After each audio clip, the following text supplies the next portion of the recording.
After the success of Tim Burton's Batman, Warner Brothers started looking into a Plastic Man movie to make a quick buck. After researching what the movie may have looked like, maybe this one was better off cancelled.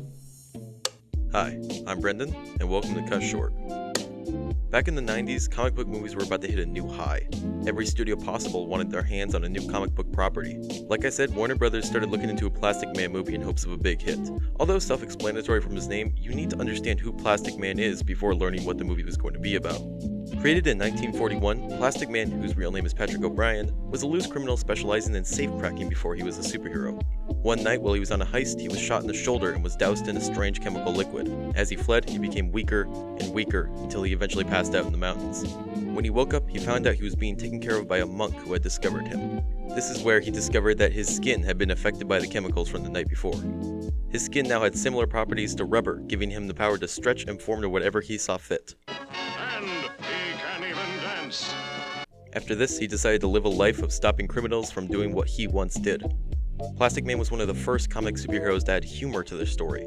Before this, superhero comics were mostly full of fairly serious heroes wanting to save or help the world. Plastic Man broke down the mold of what superheroes stood for at that time. But back to the movie. Eventually in 1995, they decided they wanted to make the film. There were many rumors of who was going to direct. Steven Spielberg stated that he was interested in the film, but nothing came from it. Most likely because he would be too expensive just for his name on the film. But eventually they got their scriptwriters. The Wachowski brothers were chosen to pen out the first draft. Now remember, this was 4 years before The Matrix came out, so they were not very well known. Having the brothers write the script was a major risk. And well, I'll let you decide for yourself whether or not you like the script. The Plastic Man film is set in the industrial hellhole of Calumet City. The story follows environmentally conscious ex-con Daniel O'Brien, a pickpocket who was recently released from a labor camp for white-collar criminals.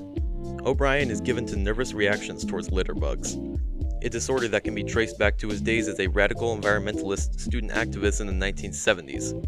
But his wacky personality has prevented him from winning the heart of his old schoolmate, Dr. Susan Bright. Susan now works for a power-hungry madman, Icarus Argon. Argon attempts to corrupt Susan's research of living organisms in order to attain immortality and make his mark on the world.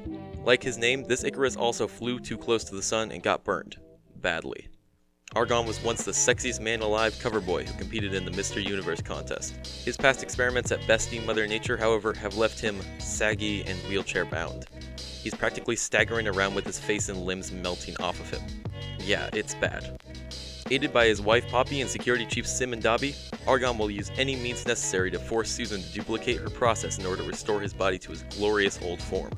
When Susan hesitates, trouble naturally ensues. O'Brien, who is not yet Plastic Man, has broken into Icarus's labs to try to save the animals being experimented on. He soon is captured and becomes a guinea pig in Argon's new tests. This is how Daniel O'Brien becomes Plastic Man. Plastic Man takes place over 2 days. Daniel must master his newfound powers in order to save Susan from the clutches of Icarus and save Calumet City from the toxic waste-time bomb that is a result of Argon's experiments. The experimental process and its nasty side effects are detailed in a confusing and plot hole-creating spew of scientific chatter that involves many meh plot devices. Specifically one called the nanobot. Getting this nanobot will reverse the toxic meltdown before it can spread beyond Argon Labs and destroy Calumet City. Icarus blames the incident on Plastic Man, making Plastic Man now a wanted man. The latter part of the story shows the transformation of Icarus Argon himself into a Plastic Man. It climaxes with a showdown between him and Plastic Man. O'Brien has transformed himself from an ex-con into a genuine superhero, clearing his name in the process. He and Susan Bright start a relationship together, but the last shot shows that Daniel still hates litter bugs, by him literally grabbing a man who he saw littering and throwing him into a trash can. So, it's a far stray from the original origin story. In fact, it barely resembles his original origin story in the slightest. As far as I could find in researching, Susan Bright and Icarus Argon are entirely made-up characters. Also, changing Plastic Man's name from Patrick to Daniel for seemingly no reason is odd to say the least. The humor in the script of the movie reminds me a lot of the over-the-top comedy movies like The Mask, which could fit in Plastic Man if done right, but some of the jokes fall flat. I've actually linked the full script in the description if you want to see what kind of over-the-top jokes there are in the movie. Like the one where he's sad that he pisses plastic because it's not biodegradable. Yeah, that's actually in the script. So now that we know what the movie would have looked like, what happened? Why wasn't it made? The script was passed down all over and nobody seemed to want to make it.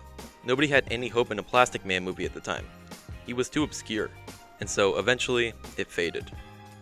But 13 years later in 2008 the script was brought back out. With better CGI technology, Warner Brothers decided they wanted to finally make the Plastic Man movie. They even wanted a release date in late 2009. With the movie coming out soon, they needed their Plastic Man. Jim Carrey and Bruce Campbell were both in talks for the role, but in the end they decided with Keanu Reeves as their Plastic Man. Reeves is usually a fairly serious actor, but he has starred as Ted in the Bill and Ted movies when he was younger, so it's possible he could use his comedic chops for the movie. Excellent! But last. Pre-production for the movie had begun in Australia, but suddenly everything just stopped. No more funding, no more news. The movie just dwindled away in the pre-production phase. Until September of 2013, when rumors arose that Keanu Reeves was out and David Tennant had signed a contract to star as Plastic Man in the upcoming Justice League movie. Plastic Man was meant to be a more humorous character in the dark DC universe that was planned at the time. Essentially what the Flash's position is now, but after this, no more rumors. The project that had been planned back in 1995 finally came to an end. Plastic Man doesn't seem to be anywhere on the slate for DC's upcoming movies, and it's not too surprising. He's fairly obscure, and the long-running cancellations since '95 may have put a bad taste in Warner Brothers' mouths. Maybe someday in the future we can see a Plastic Man film set in this current movie universe. But I feel like with this script and the past plans, maybe it's good that this film was cancelled.